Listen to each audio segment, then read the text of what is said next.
having up to 2 years in prison and up to $10,000 in fines, including $591 a day in fines, are real onerous penalties, and they're a scary thing for small business owners. The Small Business Rundown is the official podcast of the National Federation of Independent Business, the member-driven voice of small business. NFIB and our members advocate to keep America's small businesses strong and independent in Washington, D.C., all 50 states, and the nation's courts.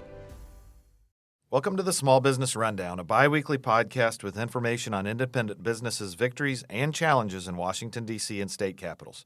I'm Adam Temple, NFIB Senior Vice President of Advocacy. NFIB's annual fly-in took place in Washington, D.C. on June 11th and 12th. It included more than 100 NFIB members who took time away from their small businesses. The fly-in is a 2-day advocacy event where small business owners gather with other small business owners to hear expert speakers and meet with lawmakers on Capitol Hill. Joining me today to recap the event are NFIB President Brad Close and Vice President of Federal Government Relations Jeff Brabant. Thank you both for coming back.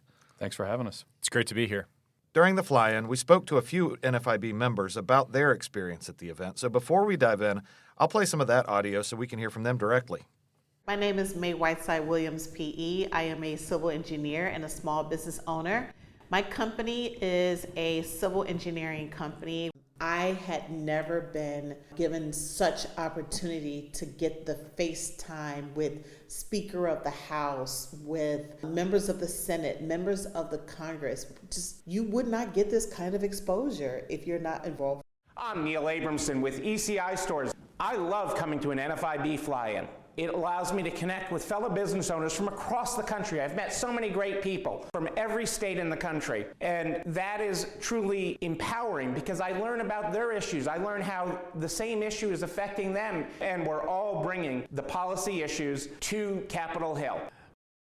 So, Adam, I think both May and Neil brought up some great points as to why the fly-in is so good for small business owners. Not only do they get to network with each other and learn how issues are treating each of their fellow business owners around the country, but I think it's very important that May hit on, too, that they get FaceTime with their legislators that they ordinarily would not be able to get, and it allows them to talk face-to-face with congressmen, senators, leadership in the House and the Senate, and drive home just what's most important to small business. And all those are clearly activities that were really important to our members and that they took away from that a lot of value. At its core, though, what is the purpose of a fly-in? Why does a group like NFIB do an activity like this? Yeah, I think, it's always great to visit with members of Congress when they're back home in their districts and their state, but it's really crucial that they hear from actual small business owners from back home when they're out in D.C., getting ready to vote on, to make decisions on big policy issues. Just like any politician, they can forget what some of the folks back home are most concerned about, and they'll make mistakes when they don't know why or how a policy issue is going to impact small business. So having actual owners from back home in their states, talking to them face-to-face and reminding them what small business owners care about and helping them not make mistakes and helping them to make good decisions as policymaker is crucial, and that really only happens face-to-face. And so many small business owners really are that. They're small, they wear a lot of hats, they do a lot of roles within their business, and they're taking time away to come to Washington at our request to do this advocacy work. Why do we continue to host an in-person event like this in light of that? I think a lot of small business owners want the opportunity or may not know that the opportunity exists. And when they get that opportunity, it's great. The light bulb goes off. They realize what a difference they can make just as an individual voter by coming here as a business owner and telling their story, letting congressmen and their staffs and then also senators as well know exactly how an issue, whether it's tax issues, whether it's regulatory issues or healthcare, how that issue is going to impact small businesses. Is it going to hurt? Is it going to be good for job growth? Is it going to hurt employees? So all that is very hard to get to an office unless you're there face-to-face, and that's why we keep doing this. Yeah, it's really meaningful engagement. So you mentioned taxes and regulations. What were the primary issues that our members were talking to members of Congress about last week? We kept it simple. The top two issues that we lobbied on was one that we want to see made permanent, and that is the 20% small business tax deduction. This is a tax deduction that all pass-through businesses, which is most small businesses, are able to take advantage of and allows them to keep a significant amount of money in their business that otherwise would go to Washington, D.C. in taxes. This expires in 18 months at the end of 2025. And if it is not made permanent, small business owners are going to face a massive tax increase starting in 2026, We also lobbied on a significant regulatory burden that has been placed only on small businesses. And this is the beneficial ownership or corporate transparency reporting requirement, where small business owners now have to report a whole bunch of personal data and business data into a brand new government database that the government can access whenever they want. And we are very concerned, as are our members, that it can be used for bad purposes. Brad, you were on Capitol Hill with our members as they were coming and going from these meetings. What were they hearing from members of Congress, and what were they telling you? Well, I think, a little bit of surprise that not all members of Congress understood the issues we were going to talk to them about. And that is always a good thing for small business owners to hear, that while they think their local congressman, their senator is understanding of small business issues, that's not necessarily the case, even ones who may vote with them most of the time. So they came away realizing that the time spent educating members of Congress and their staff was very important and worth their time and effort, and that some offices they were able to talk to who had a kind of preconceived notions that were incorrect about what these pieces of legislation would do. And small business owners were able to, in person, correct those notions. Yeah, we've mentioned before there's a significant number of current members of Congress that weren't here when the small business deduction was passed back in 2017. So how important is that for members to really educate them maybe for the first time on this specific provision? Yeah, it's absolutely crucial. Less than half the members of Congress were actually here in 2017 when that important tax legislation that allows small business owners to keep more of their own hard-earned money in their business was passed. So it drove home to all the attendees how important it is for them to be here and educate in person to drive that home, because they can talk about their individual business, what this small business deduction has meant to job creation, to increasing benefits, buying new equipment, all the things that are a good benefit for a small business that the local community benefits from as well. Jeff, of all the issues that small businesses have to deal with, the NFIB selected these two. How did we narrow it down? How did you decide that these would be the two issues on which our members would advocate last week? One thing we always do before we lobby on anything is we try to ballot our members. We make sure that we have over 70% of NFIB members are in agreement that we should be lobbying on this issue. So luckily with these two issues, the vast majority of our members, well over 70%, were supportive of lobbying on these issues. So we start there, and then we have to kind of look at what is going on in Congress and what is the most timely or urgent issue. Considering at the end of 2025, over 30 million small business owners are looking at a tax increase, we thought that making the small business deduction permanent would be a great addition. And secondly, by the end of the year, in terms of talking about how things are timely, all business owners with 20 or fewer employees and less than $5 million in revenue are going to have to register with the Financial Crimes Enforcement Network. So that's why we decided to lobby on repealing the beneficial ownership reporting requirement.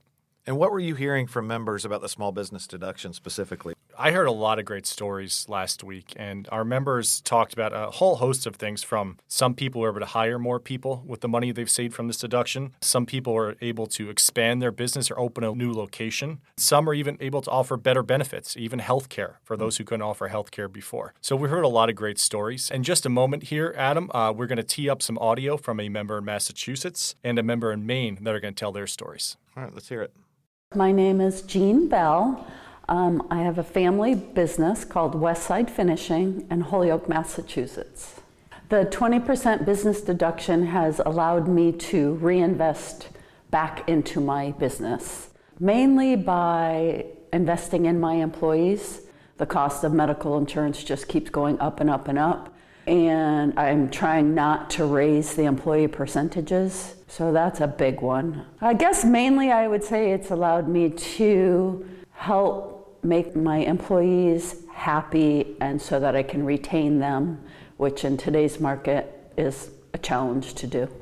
My name is Shad, and I own Shad's Custom Countertops in Windham, Maine. The biggest thing I've been able to do with that money is just pass it on to my employees. So I've had zero turnover on employees, and their wages have not only kept up with inflation, but I've been able to increase their wages more than inflation.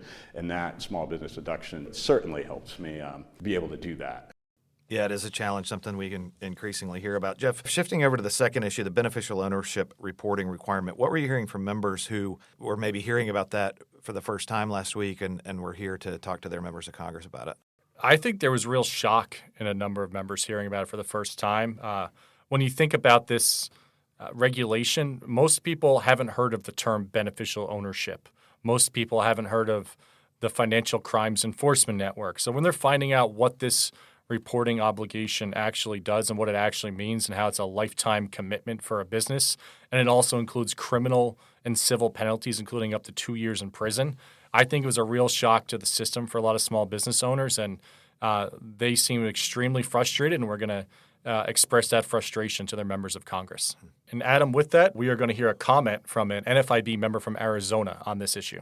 My name is Gene Baker. I'm a CPA and I'm located in Flagstaff, Arizona. This new beneficial ownership reporting requirement is just a huge burden on small business that I'm making all of my clients aware of that's out there. None of them were aware of it, and the penalties are onerous. You know, that's a great point by Gene on the penalties. Having up to 2 years in prison and up to $10,000 in fines, including $591 a day in fines, are real onerous penalties, and they're a scary thing for small business owners. It really is. It's outrageous, as Brad said. Before we go, is there anything else either of the two of you would like to add? I would like to remind everyone, if one of these two issues interests you, go to NFIB.com, take action. Make sure your legislator hears from you. You've heard some stories from small business owners today. Now it's time to tell your story and make sure members of Congress hear your story and just how important these issues are to you. Hopefully you took away that it's really important to tell your story in person, to make that contact with your legislator, because if they don't know, they're going to make bad decisions. And cleaning that up after the fact is really tough on small business owners. For those of you out there that are pass-through businesses, I think the easiest way to determine if you apply and have been benefiting from this small business deduction of 20% is just to look at your tax return and look at line 13. The number on line 13 is your tax benefit under this tax provision. It goes away in 18 months, and if it goes away and is not made permanent, you're going to have a massive tax increase starting in 2026. So this is a great one to get involved in if you haven't been involved before. It really is. I think that's a good place to leave it. I really appreciate you both taking the time to join us again on the Small Business Rundown and talk about these crucial issues. Thanks, Adam. It's great to be here. For listeners interested in urging Congress to stop the massive tax hike on small businesses and to repeal the new federal small business registry requirement, this episode's show notes include ways to do both. Our next episode premieres on July 11th. If you have a question or topic you'd like us to cover in an upcoming episode, we'd love to hear from you. You can send those suggestions to podcast@nfib.org. And now I want to thank you, the listeners, for joining us on today's Small Business Rundown.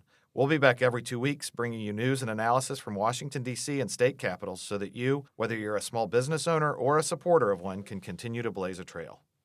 The Small Business Rundown is brought to you by NFIB, the voice of small business. You can find us at nfib.com and on Twitter, Facebook, Instagram, and LinkedIn.